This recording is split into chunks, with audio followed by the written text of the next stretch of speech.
And there. Deadly. Okay. I should be live. Should be. I don't know. Okay, welcome to News Strip Down, where I dig through the news and find all the things that I feel are important. 30 minutes or less. Why? Because anything longer than 30 minutes is probably just BS anyways. So today is March 16th, Monday, 2026. Minus 14 degrees Celsius. That's minus 6 degrees, almost 7 degrees Fahrenheit for you guys down in the States. So, Canadian news. Yeah, Canada's going to start exporting potatoes to Mexico for the first time in years. This is going to create a lot of good for Manitoba and PEI farmers, Prince Edward Island potato farmers, as probably quotas are going to raise. If you guys don't know, potato farmers, there's tons of potatoes left. They just take what they need. So quotas will rise, will be good for them. And then with Kuzma still being up for review right now, seems like Carney seems to be using the back door to be making some deals with Mexico while leaving the United States locked in the closet. Boom, boom. That's a reference to the Ayatollah. If you guys haven't heard, supposed to be a joke. Might be funnier later when you figure it out. And then over to Alberta news. This was sent in to me from Greg here. Yeah, there was a Albertan independence discussion panel with about 1,000 people showing up in Alberta. With the keynote speaker being David Parker. He's the founder and the leader of a group called Take Back Alberta. Uh, all of those, although some of his views and stuff seem a little ridiculous, a lot of views that he did say did hit a lot of people like to their hearts, and he did make some really good points and did make some not so great points, and then talks of possibly having 40% of the Alberta view, sorry, 30% of the Alberta Burtons preferring to, separate from Canada, while still 40% of the people still sitting on the fence. So, and then, and with some Aboriginal leaders being on board with this as well, I'd really like to get more information from the Aboriginal point of view of this, because that's actually kind of surprising to me that the Native Americans or Native Canadians are wanting to be a part of this separation as well. Hey, William. Yeah, what's up? Uh, Yeah, and then there was a American delegate. He seemed to be very keen on, this transition from Alberta with the U.S. here, with actually no, with an approved budget of $500 billion as a loan to help finance the transition of Alberta to their own independence. So that's pretty interesting that that's happening, and uh, I can see like why Alberta's frustrated right now with what's happening. It kind of seems like Albertans are being used as like Ottawa's bank, and they're kind of just getting fed up. And then with the deals that they could be making in the United States, it wouldn't take them very long to pay off that $500 billion. So lots of money to be made in Alberta. We'll see what happens there. And then over the United States, well, not just the United States, other countries too. Lockheed Martin just was approved a $1.9 billion contract on producing and maintaining the C-130J simulators. These simulators are kind of spread out throughout the world, depending on what countries are using the C-130s. So this is going to be pretty big for Lockheed Martin here, and this has nothing to do with the crash that happened earlier. I know some people are saying, "Oh, okay, they're doing this deal now because of the crash with was it 7 Air Force members who perished in a refueling operation." This has nothing to do with this.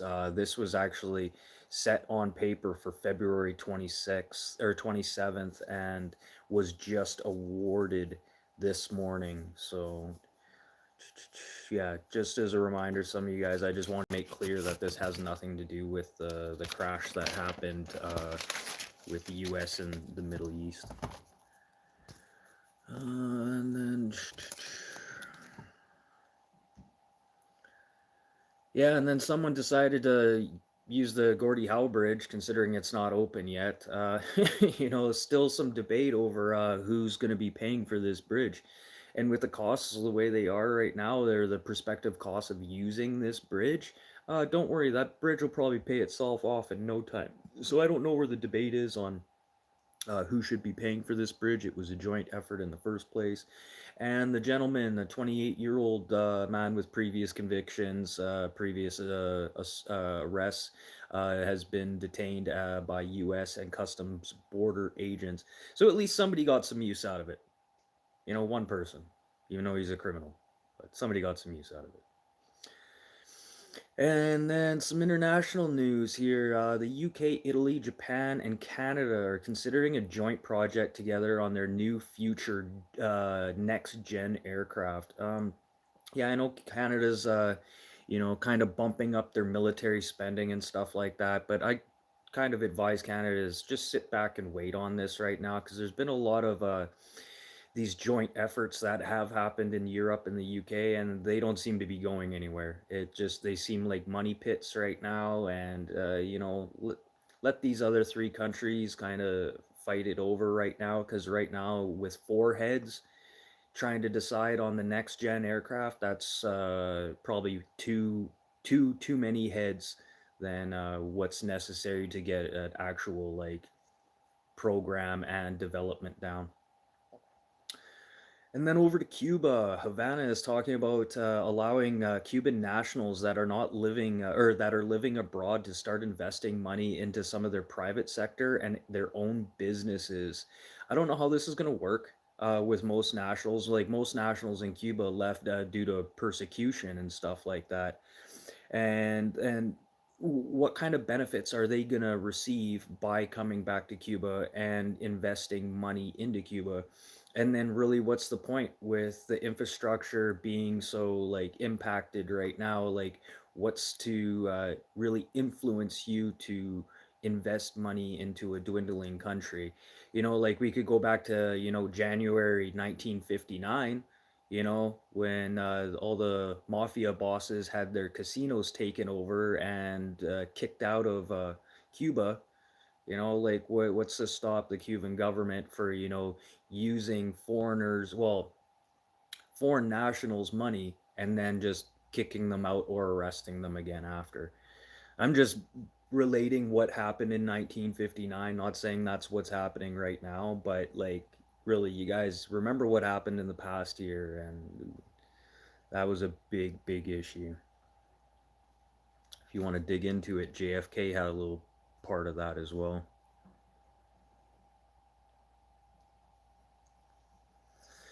And then container shipments from China and India are up while filling a supply chain gap right now caused by the conflict that's happening in the Middle East. This is probably why China and India right now are kind of like, not saying too much. They're still getting their piece of the pie in there, getting their conversation in there over this conflict here. But you know what?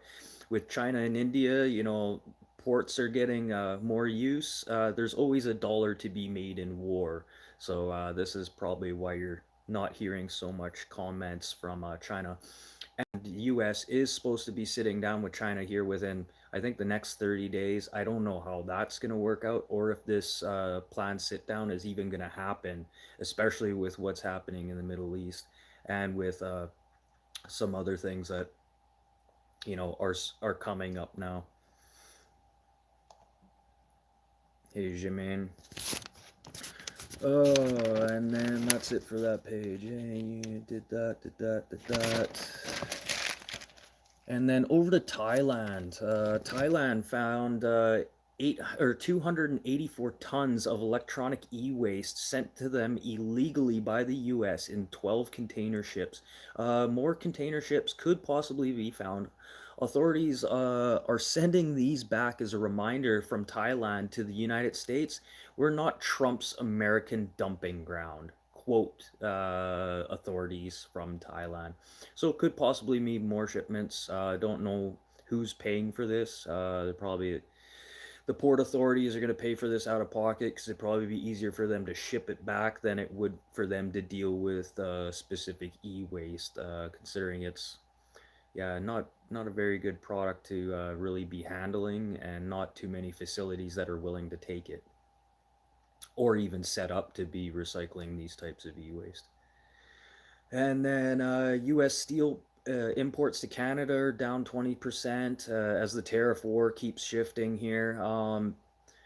No real headaches happening here on our end up in Canada here. Like when it comes to like aluminum seems to be the thing right now. Aluminum cans seem to be a thing. Fuel costs seem to be a thing, but yeah, nothing really significant when it comes to major steel and aluminum trade like differences right now, or affecting the two countries. Seems to be more affecting the U.S. than anything, or they're the ones just talking about it more. And then over to the U.S., the Pentagon's office. One of the Pentagon's offices for testing their new software development or sorry, the Pentagon's testing facility for the software development program for the F-35s. They're literally struggling to keep projected timelines of on these software updates.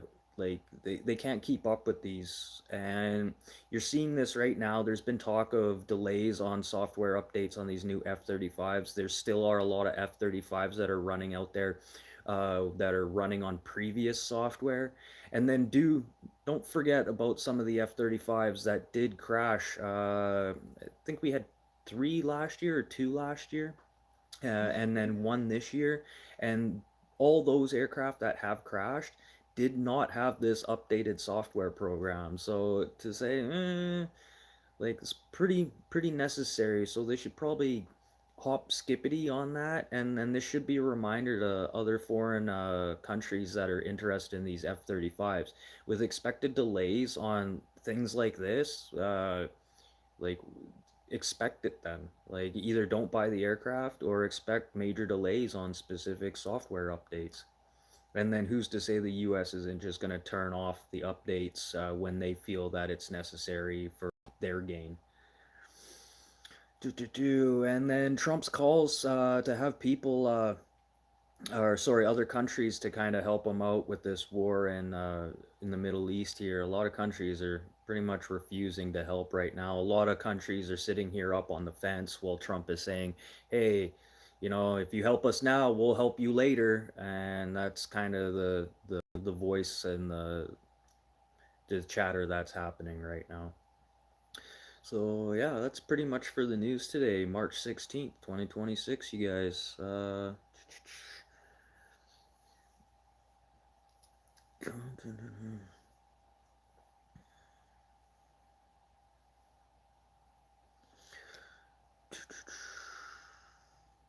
Yeah, that's pretty much for the news today, guys. I'm not gonna do a live here after. Probably maybe tomorrow, but I got a lot of things I gotta do after this right now. But I'm gonna leave everything on the things that happened today in history. Not a heck of a lot of things that are worth talking about, but today in history, March 16th, 1867, Joseph Lester outlined the discovery of antiseptic surgery, 1867. And then March 16th, 1968, GM produced its 100th millionth automobile. Anyone want to guess what vehicle that was? It was an Oldsmobile Toronado. Was the? I wonder if they marked it and saved that car. Like, is that car sitting in a museum somewhere? Maybe I should put a little check mark on there. Look that up. And then birthdays. Today, March 16th, 1965. It's Mark Carney, Prime Minister Mark Carney's birthday today. Happy birthday, bud. He's 61. And yeah, that kind of explains why he took that little vacation there after Norway. And if I bet you a lot of people would have been not so uppity about his little vacation that he was going to take after Norway. But yeah, happy birthday, Carney. And then March 16th, 1959, Flavor Flav. Oh my goodness, the flavor of love was at MTV Oh my goodness, you guys remember that show? Flava Flav, the flavor of love. I can't believe he's 66. I can't. That guy's got so many kids. I can't even. I think he has more kids than what's his name. Oh, he was with Dre back in the day. Oh, he died of AIDS. Oh, I can't remember his name.